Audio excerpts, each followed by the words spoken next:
As we turn from our readings, our prayers, our music, we're so fortunate to be able to welcome you, Peter, but you need no welcome, of course, really, or introduction. But if I may, I just give you a little tiny introduction, because we heard a little bit in our service from your book, Parallel Lines, which you wrote, I think, in around 2006. And hopefully you'll just say a little word about that. You know, those words, that all it really was a journey from a small town in southeastern Hungary to a place and back again, are just so freighted with so much emotion and so much that you tell in your book. But it is such a remarkable way in which you bring that book to a close, the story of those months that you spent in Bergen-Belsen. Of course, you had a life before Bergen-Belsen in that small town in Mako, where you were born, and you had a life after Bergen-Belsen back in Mako with your mother, who also survived. Both of you liberated by the US Army outside Magdeburg, which soon afterwards became the Soviet zone of occupation. And you attended high school, which was interrupted by the revolution in October 1956. And the school that you attended was raided by the newly formed Communist Workers' Militia, several students banned from studying, and yourself an unhappy encounter with the police. Your plan to study medicine was first frustrated by the authorities.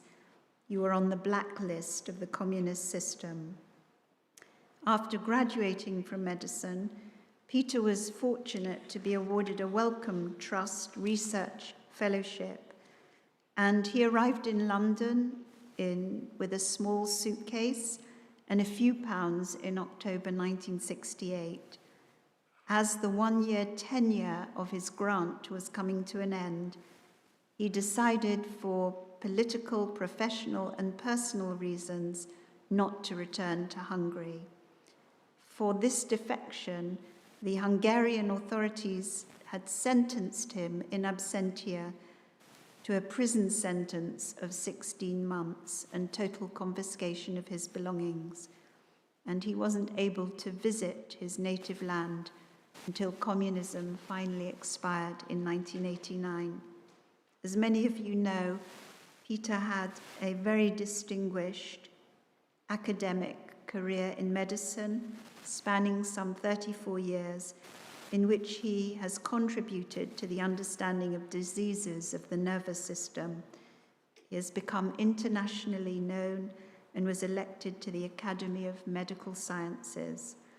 And since his retirement, which I find absolutely amazing, you have reinvented yourself as an author and playwright, not only of Parallel Lines, but of a sci-fi novel, Closed Horizon, a collection of plays, and most recently, The Boy Who Didn't Want to Die, which is a most moving book, which is written for children, but I do urge you to read it or listen to it. Peter, please come and...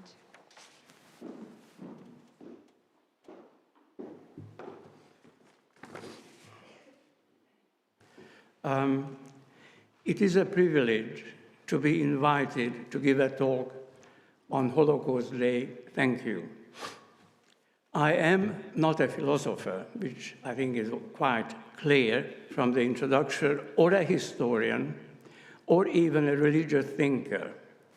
So you may ask why I'm doing it. Apart from being asked by the rabbi, it was difficult to say no. But I have one qualification, that I was prisoner 8,421 in Bergen-Belsen concentration camp. I was deported there with my parents in the summer of 1944 from a provincial town in Hungary. My father died of starvation in the camp. My mother and I survived. When we returned to Hungary at the very end of summer 1945, we realized that 21 members of our family had perished. What can I say about the Holocaust? One feels that everything what could be said had been said. However, the title of my talk, Personal Reflections on the Holocaust, suggests these are personal thoughts which might be misguided, yet sincerely felt. I also should add that they don't reflect the views of any organization, including this synagogue to which I belong. Very briefly, I would like to consider two questions. The first, is the Holocaust the historical event which firmly believed it was, or is it something different? The second, is it only Nazi Germany which could commit such an atrocity? Perhaps allow me to go back to a personal experience which opened my eyes, or rather, my mind, to think about what had happened to the European Jewry during the Second World War. In 1962, I was a medical student in Hungary when my mother gave me a book for my birthday. It was the Hungarian translation of a French novel, Le Dernier des Justes, or in its English title, The Last of the Just. The book, published in 1959, was an immediate success in France, and its author, André Schwarzbach, was awarded the Goncourt Prize, the most esteemed literary prize in France at the same year. It is a book not about the Holocaust, yet I think it is the best book about the Holocaust, for it puts that unique event into historical perspective. The story is based, as most people know better than I do, the Lamed Vav Tzadikim, the 36 just men of the legend. They exist in every generation, not knowing of each other. The book is the story of the Levi family throughout centuries and across Europe. Reading this book helped me to see more clearly what the Holocaust was. So what is the Holocaust? If we go back to the origin of the word, the term is the fusion of two Greek words, holos, meaning complete, and kostikos, burning. It described total destruction, as in nuclear holocaust. Most of the definition perceived the Holocaust as a single, insular, unique event. A few definitions. The defining cataclysm of the 20th century. The greatest crime ever committed against humanity. Genocide on an industrial scale, or perhaps a serious breach of the covenant by one of the parties. The Holocaust is all of that, but it's a mistake to regard the Holocaust as only a serious hiccup in the narrative of the last century. There is a great deal more to the process which led to the extermination of 6 million Jews in Europe in the middle of the 20th century. For the Holocaust is the climax, the culmination of more than 2 millennia of anti-Semitism and anti-Judaism, the hatred of Jews and their religion. If we are going back only from from the beginning of Christian era, the seeds of hatred had been sown in the Gospels, more in John's, written around 70 of the Common Era, much later written than the other three. John described the Jews as the enemies of Jesus, who are associated with darkness and evil. This later gave the birth to the concept of deicide. The Jews had murdered God. And this accusation existed until 1962, when, at the initiative of Pope John the 23rd, the Second Vatican Council reluctantly revoked this claim. However, during the following centuries, the hatred appeared in different forms: usury, spreading plagues, poisoning the wells, murdering Christian children at Pesach, and the most recent and persistent of all, the worldwide Jewish conspiracy for world domination. The most notorious document on this subject is the Protocols of the Elders of Zion, published in full in Russia in 1905. Elie Wiesel said, "If ever a piece of writing could produce mass hatred, it is this one." Interestingly, and seemingly contradictorily, this hatred was exploited both by the extreme right and the extreme left. The fascists, particularly the German Nazis, accused the Jews of an international communist conspiracy in alliance with American and British Jewish plutocrats. The communists also blamed capitalists and bankers, many Jewish, for exploiting and oppressing the working class. This hatred, like an uninterrupted and ever-widening stream, ran through 2 millennia of European history. It reached its terrible climax in Nazi Germany, where the Holocaust was planned, organized, and directed. All the circumstances were right. Germany was defeated in the First World War, a humiliating peace treaty, rampant inflation, and the political and economic instability of the Weimar Republic between 1919 and 1933. On the 30th of January, 1933, the Nazi Party came to power and Adolf Hitler became chancellor. He didn't leave any doubt of what Nazi Germany wanted to achieve. On the 6th anniversary of seizing power, Hitler delivered a key speech lasting well over 2 hours.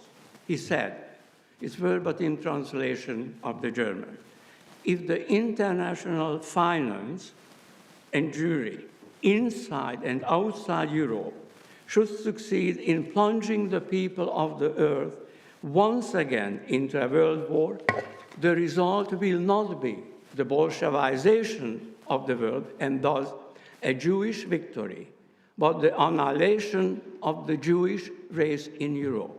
We have been quite clearly told." And this was 3 full years before the Wannsee Conference of January 1942, which worked out the final solution to the Jewish question.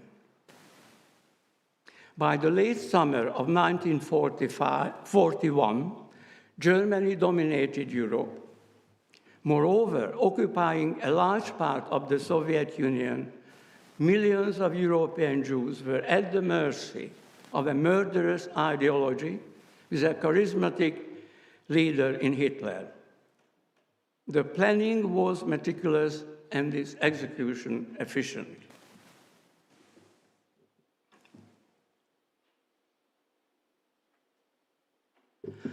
Perhaps there is no better evidence than Claude Lanzmann's extraordinary 1985 documentary Shoah, a film 11 years in the making and lasting well over 9 hours. Even towards the end of the war, in the summer of 1944, when there was little doubt that Germany was going to lose the war, the death machine worked meticulously. When a crime is committed, the aim is to find, put on trial, convict, and punish the guilty to close the case. And this happened in and with Germany. The British didn't even wait for the Nuremberg trial to start in November 1945. They were so outraged what they saw in Belsen that the main criminals were put on trial 2 months earlier, known as the Belsen trials. That Nazi Germany was found guilty in a set of trials which have been continuing to our day. This leads us to the second question I wish to consider. Was it only Germany which could carry out such an atrocity? Let's for a moment turn to the opening event of the Last of the Just. The story starts on 11th of March, 1185, when the good citizens of York had murdered the Jews of the city. We may then ask, if these people, filled with hatred, had been able to travel further afield, would they have stopped or continued to massacre all the Jews they could reach? The answer perhaps lies in the expulsion of the Jews from the entire Kingdom of England by Edward I in 1290. We were only readmitted in 1656. The exclusivity of German guilt is false and a convenient cover to hide other nations' responsibility. It is a historical fact that Germany could not carry out the Holocaust without the support of other nations. This ranged from reluctant collaboration to enthusiastic participation. The Lithuanians killed between 15,000 and 20,000 Jews in 1941 and 1942 before the Nazis could. However, of all the European countries, I would like to have a brief look at Austria, France, and Hungary's role in the Holocaust, which clearly shows the Holocaust was not committed by Germans alone. Soon after the war, Austria mounted the most successful public relations campaign in human history. Airbrushing all the facts, Austria suddenly became a victim of Nazi aggression. The enormous crowds enthusiastically greeting the German army marching into Vienna and other Austrian cities suddenly were forgotten, as was the fact that some of the leaders of the Nazi movement, including Hitler, were Austrian. A revealing but little-known piece of information for music lovers, the Vienna Philharmonic had twice as many card-carrying Nazi members as the Berlin Philharmonic. Germany remained divided until 1990 and partly occupied until 1994, when the last Russian troops left. In striking contrast, Austria became an independent and neutral country in 1955 to provide the ideal spying ground and congenial host to a clutch of international conferences. Interestingly, the most powerful Austrian politician, Bruno Kreisky, himself a Jew who was chancellor between 1970 and 1983, remained silent on the crimes committed by Austrians. Indeed, Austria did not accept responsibility until 1991, when Chancellor Franz Vranitzky expressed an apology. If we move to France, the participation of that country in the Second World War, not one of the more glorious chapters of its history. France was defeated in 6 weeks in May and June 1940 and had to sign a humiliating armistice. Masses of people escaped from Paris and the north to avoid living under German occupation. One of the best chroniclers of this period is Irene Nemirovsky, a Ukrainian Jew born in Kiev who wrote her best book, Suite Française, in Auschwitz, where she was exterminated at the age of 39. Her fate reflected that of many French Jews. During the following years, 72,500 were killed in various concentration camps. The French authorities fully collaborated with the Germans. In fact, the victims were rounded up and deported by the French. Yet, after the war, General de Gaulle created the myth that the entire nation was active in the resistance and only a few people collaborated. Anyway, the new Fourth Republic, established only in 1946, could not have been responsible, for it didn't exist at the time. It was only President Jacques Chirac, as late as 1995, who accepted responsibility in the name of France.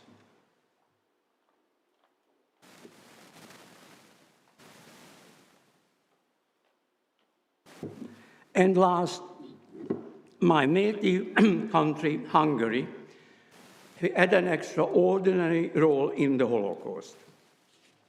The reason for this is that the country was not an enemy, but an ally of Nazi Germany.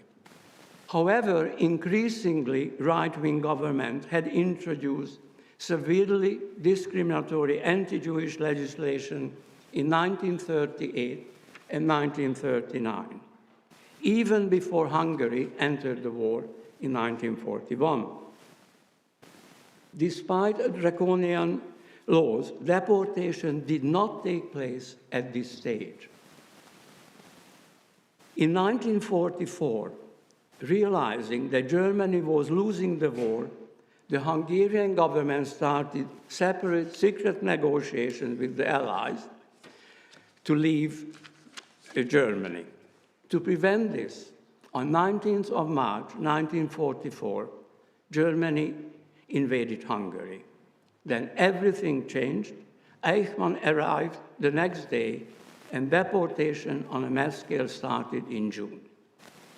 The extermination of the Hungarian Jews was the final and the most successful major chapter of the Holocaust.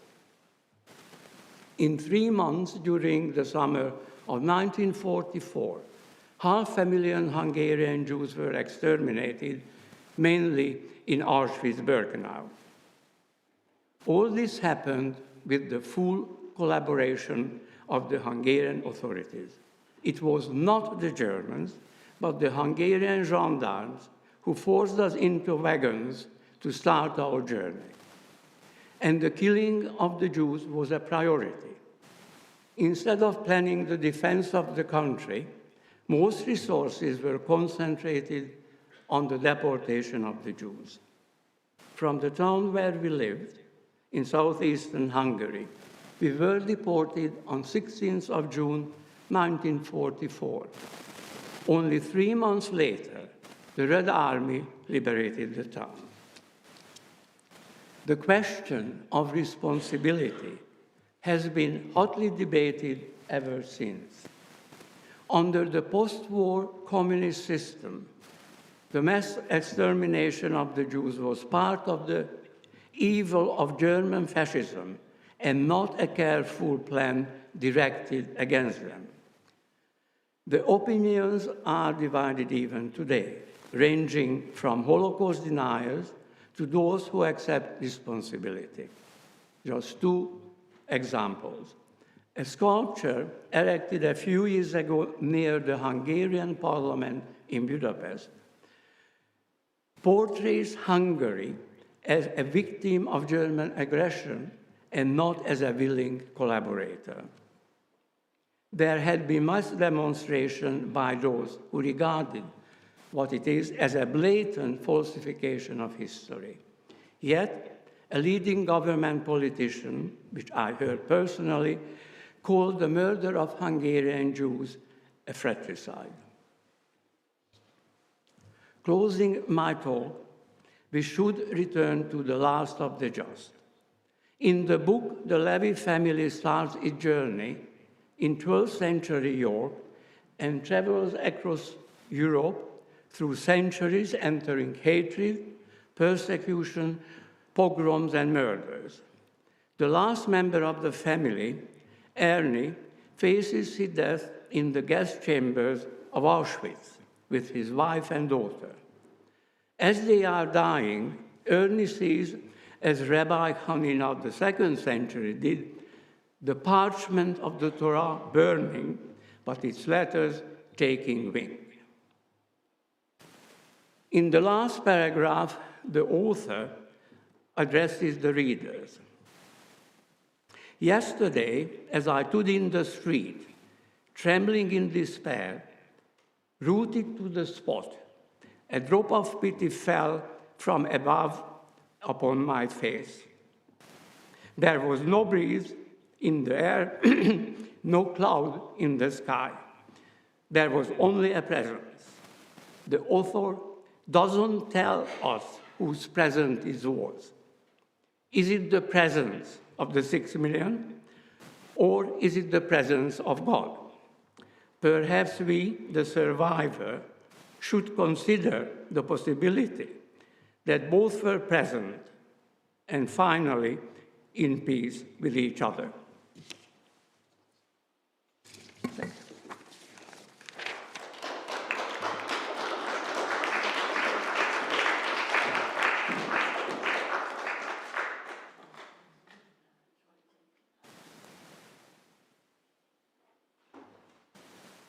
Thank you so much, Peter. Did you want to take any questions or?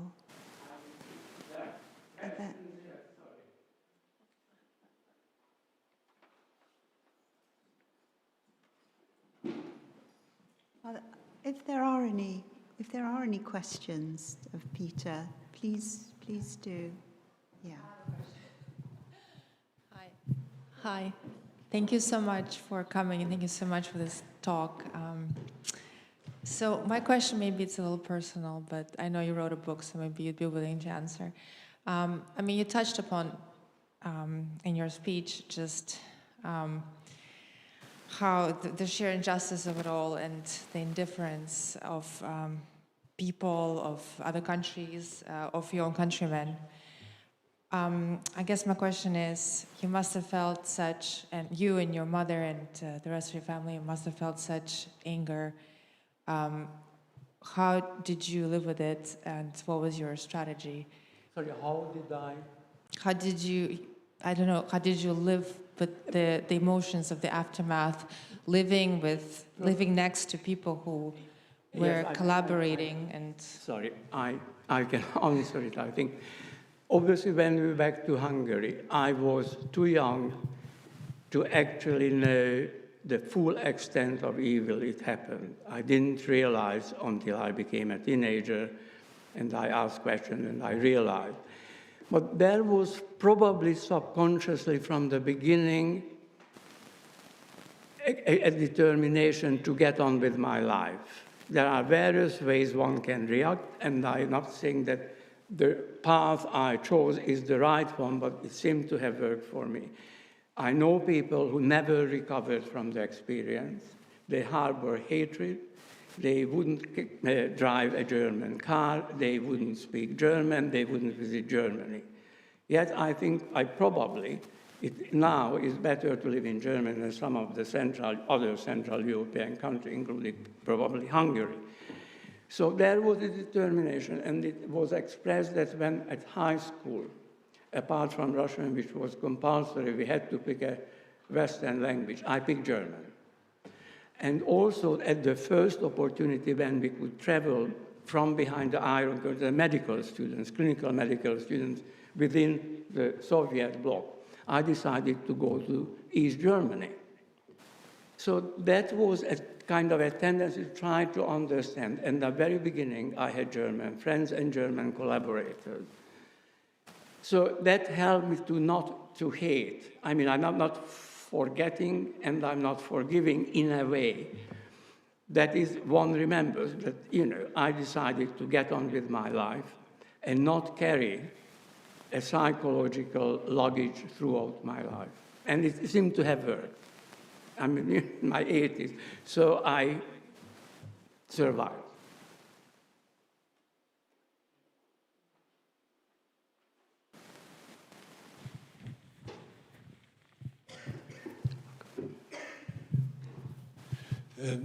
Thank you. Peter, what a wonderful talk.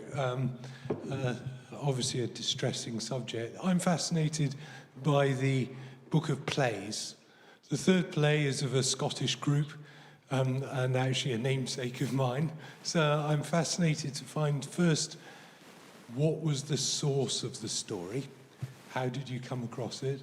And more generally in the book, to some degree, there is both positive and negative within those plays, and we'd be interested in how you came to choose that interesting group.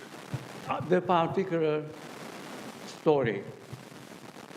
Let's just take the Scottish story. Yes. It's entirely kind of accidental. I was walking on the quay of the Danube. I looked up. I saw a name which didn't ring a bell. It said Jane Haining Quay. And I didn't know at the time who Jane Haining was. So I looked it up, and she was a Scottish missionary who worked in Budapest. There was a very well-known Scottish missionary school which tried to bring together Jewish, I don't know whether I can call girls, but they were girls, both Christian and Jews. And she became a teacher there. That cut this story short, when the war broke out, it was danger, and she was advised firmly to go back to Scotland. She was a very Scottish person. And she decided to stay on the principle, she said, when my girls need me in good weather, in sunshine, they certainly need me in the darkness. And she decided to stay. She was reported. There was a kangaroo court, so to speak. The SS condemned her, and she was gassed in Auschwitz in July, despite being obviously not Jew. So that obviously kind of, my imagination started to work, and I started to read, and I got met people from Scotland, etc. So it turned into a play with the title Through Greater Love. So that's the story of that play, which relates obviously to the Holocaust. Yes. In your talk, you somehow encourage us to think that in Austria, in France, and in your country, there was an anti-Semitic, very active sort of procedures of trying to destroy the Jewish population that wasn't necessarily at that time forced by the German invasion. As if you're saying, or making me think, as if it touched something in all those other countries, something that they themselves have a very murderous, destructive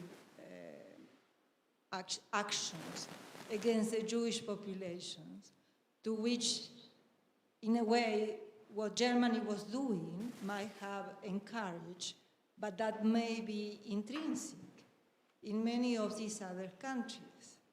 Yes, I mean, that is what I'm trying to prove, that the Germans did it because the circumstances were right. It's all of the things came together to carry out something. And what perhaps next year's Holocaust speaker could talk about it, I never understood why the Jews didn't believe what was quite clearly stated they were told. It was a great surprise, surprise, that they are going to do what they told us to do.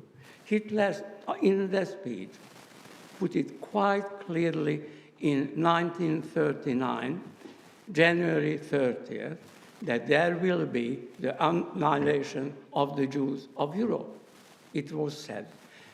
Other countries couldn't do it and probably wouldn't, but the Germans had the planning, and that is called Landsman, and can recommend another film which is German concentration camp factual survey. The rabbis saw it. It is a documentary which, if you want, anyone who wants to know the Holocaust, factual facts, I mean, how it happened, that is the film. Just very briefly, can I have 2 minutes? After the liberation of Belsen, Sidney Bernstein, who worked for the Ministry of Information, who was a filmmaker, was asked to film a documentary of the liberation of Belsen.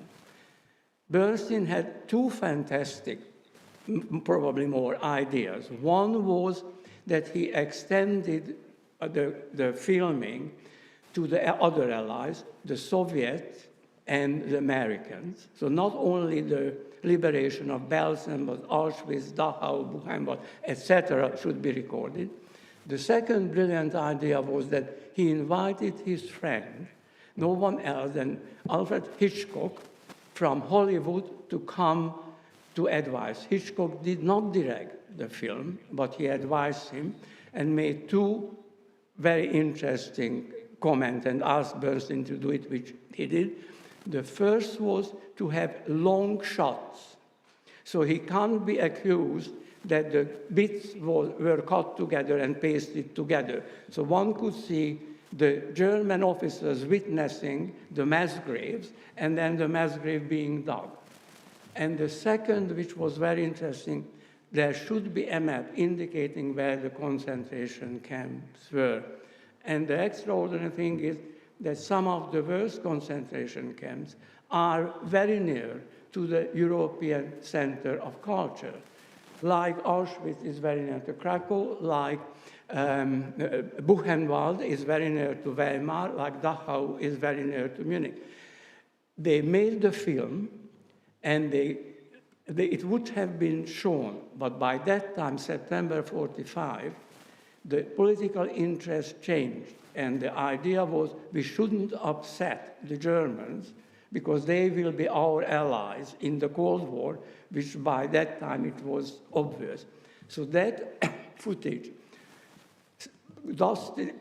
collected dust for 70 years in the Imperial War Museum, when a fantastic curator and historian, Toby Haggett, decided with others to not to do anything with it. They completed the incomplete sixth reel with the existing material. The text was written, and I think Richard Crosland, the Labour politician, and it turned into a 70-minute documentary. You have to actually be very strong-willed to watch it. And they had an introduction in color, obviously, film now, explaining what the story of the film is, and a kind of an epilogue, interviewing a couple of people, historian, I was invited to. And that is, if you want, it is probably the best evidence of what happened, with the catchy title of German Concentration Camp Factual Survey, and that is what it is. I don't know whether I answered the question. Thank you very much for your very brave talk to remember. I'm curious as to how much after the war the Hungarians chose to remember. Was it discussed what they'd done, or was the whole conversation just about the unfortunate interlude of the Germans invading them? Were you simply wiped out of their history? There was not much public discussion. There was a period in Hungary after the war when Hungary seemed to be a democratic free country with multi-party system and free election between 45 and 48. And then they started to have, and obviously the fascists were tried and some actually executed. But it was not emphasized that it was only against the Jews. Later it became the crime of fascism. And under the communist system, that was the label.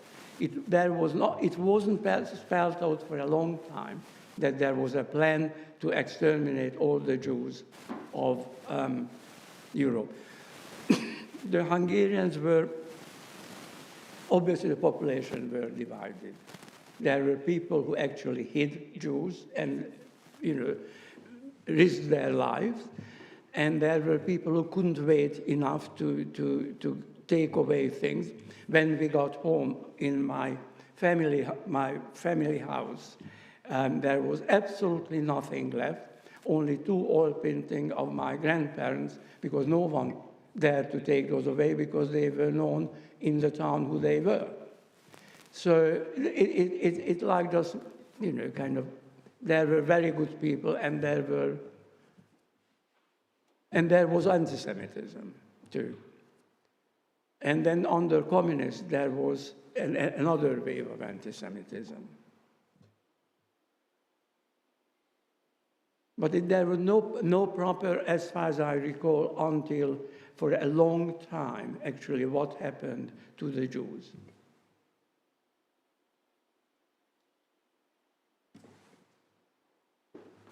Thank you. Peter, thank you so much. I don't know how to express on behalf of us our real You already have. Thank deep you. appreciation to you for being here this evening, for both your written lecture and also for your wonderful answers to all the questions. And it's such a privilege to listen to you, and it's to read what you've written about your life and about the Shoah is also inspiring. It's such a testimony to your own, as you've said, determination to get on with your life, to build your life, and to help us also to be the witnesses and to teach our children to be witnesses to the Shoah of what's happened. Thank you for your scholarly lecture. Thank you for interweaving into your lecture and into your answers those personal aspects of how you've seen the Holocaust, and also for reminding us about that Sidney Burstein film. And I'm wondering whether there's any possibility of showing it here, perhaps for next year. Maybe we can talk about that. But on behalf of all of us here, thank you. Thank you to all our readers. Thank you, Tammy, for bringing your music into the service. And please stay for some tea and coffee and just to chat. And thank you, James, for doing the cameras. Thank you.